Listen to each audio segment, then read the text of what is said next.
Welcome to the Sand Science Experience podcast, where we explore the latest and most exciting papers and preprints in science. Before we dive into today's really mind-bending discovery, please take just a second to like this video and subscribe to our channel.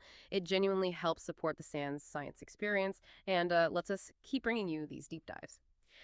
Okay, so today we're plunging into a truly groundbreaking paper. It's from Nature Neuroscience, and it uncovers this fascinating, honestly unexpected link between oxygen levels, the air we breathe, and Parkinson's disease. Could something so fundamental hold a key to preventing, maybe even reversing, a complex neurodegenerative condition like Parkinson's? It's a pretty radical idea, right? So let's unpack it. Yeah, it really is. So Parkinson's disease, PD, it's this progressive neurodegenerative disorder, affects millions. And it's most known, I think, for the motor symptoms like the tremor, the rigidity. But what's really happening deep down is the loss of dopamine neurons.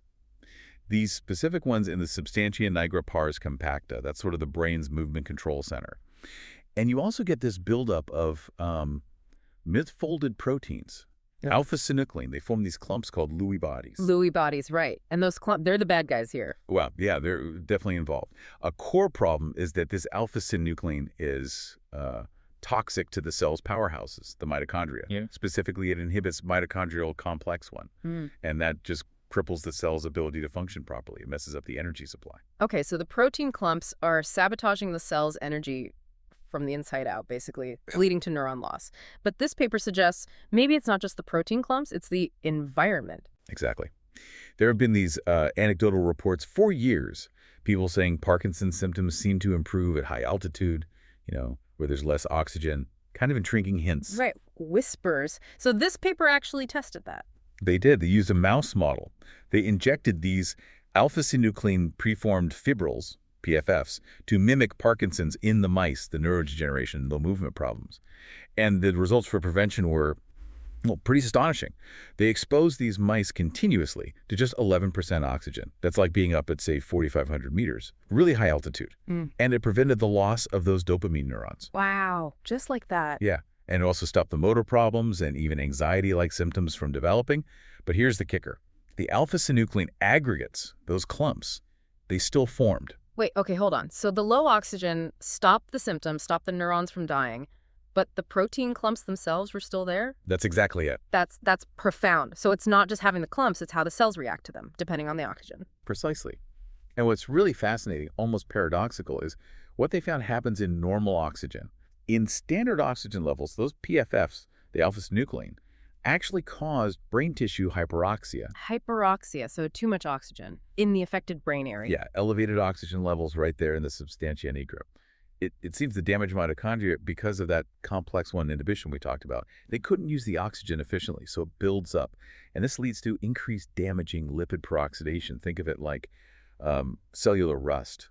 Very damaging. So under normal oxygen, the cells with the bad protein are almost suffocating on too much oxygen, and that's what makes the protein toxic. That's so counterintuitive. It really is. But breathing that 11% oxygen, it prevented the hyperoxia. It stopped that dangerous oxygen buildup, and it reduced that lipid peroxidation damage.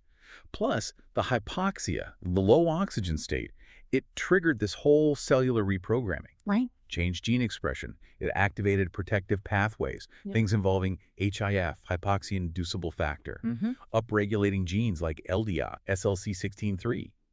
They help cells adapt their metabolism, deal with byproducts. And another one, NDUFA4L2, that kind of fine-tunes mitochondrial activity. So the low oxygen essentially tells the cell, okay, adapt, protect yourself, change how you work, and suddenly the alpha-synuclein isn't so deadly anymore. That seems to be the idea. It creates an environment where the alpha-synuclein is tolerated, rather than just, getting rid of the protein itself. Okay, but here's where it gets really exciting for me. Prevention is one thing, but what about treatment? Right. And this is possibly the most significant part. They waited until the mice already had symptoms. 6 weeks after injecting the PFFs. The aggregates were there, the motor problems were obvious. Then they started the 11% oxygen treatment. Yeah. It reversed the existing motor dysfunction, and it halted further dopamine neuron loss. Reversed it, not just stopped it from getting worse, but actually made it better. That's what they found in these mice, a reversal. Right. Which, for potential human therapies, that's huge. Absolutely huge. So what are the sort of wider implications here? Does this hold up elsewhere? Well, they also looked at C. elegans, those little worms. When they overexpressed alpha-synuclein in the worms, Hypoxia showed similar neuroprotection, which suggests this might be a pretty fundamental, evolutionarily conserved mechanism. Interesting. That might even help explain some weird epidemiological findings, like, that observation that heavy smoking seems to protect against Parkinson's risk? Yeah, that's always been a puzzle. Well, maybe it's related. Smoking delivers carbon monoxide, right? Which reduces oxygen delivery to tissues. It creates a sort of systemic hypoxia. It kind of makes you rethink those odd correlations, doesn't it? It really does. So we're looking at potentially a whole new angle, not just prevention, but maybe even reversal.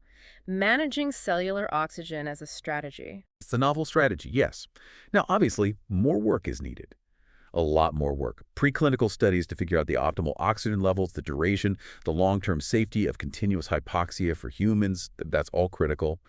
But the core idea that tweaking cellular oxygen could be this powerful tool against neurodegeneration, that's genuinely exciting. So what does this all mean for you listening? Maybe the key isn't just targeting the bad proteins we always focus on, perhaps shifting our focus to the cellular environment, making cells more resilient. Maybe that's the path forward for diseases like Parkinson's.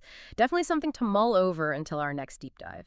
And hey, don't forget to like this video and subscribe to the Sand Science Experience. It really helps us out. Stay informed, stay curious, and we'll catch you next time.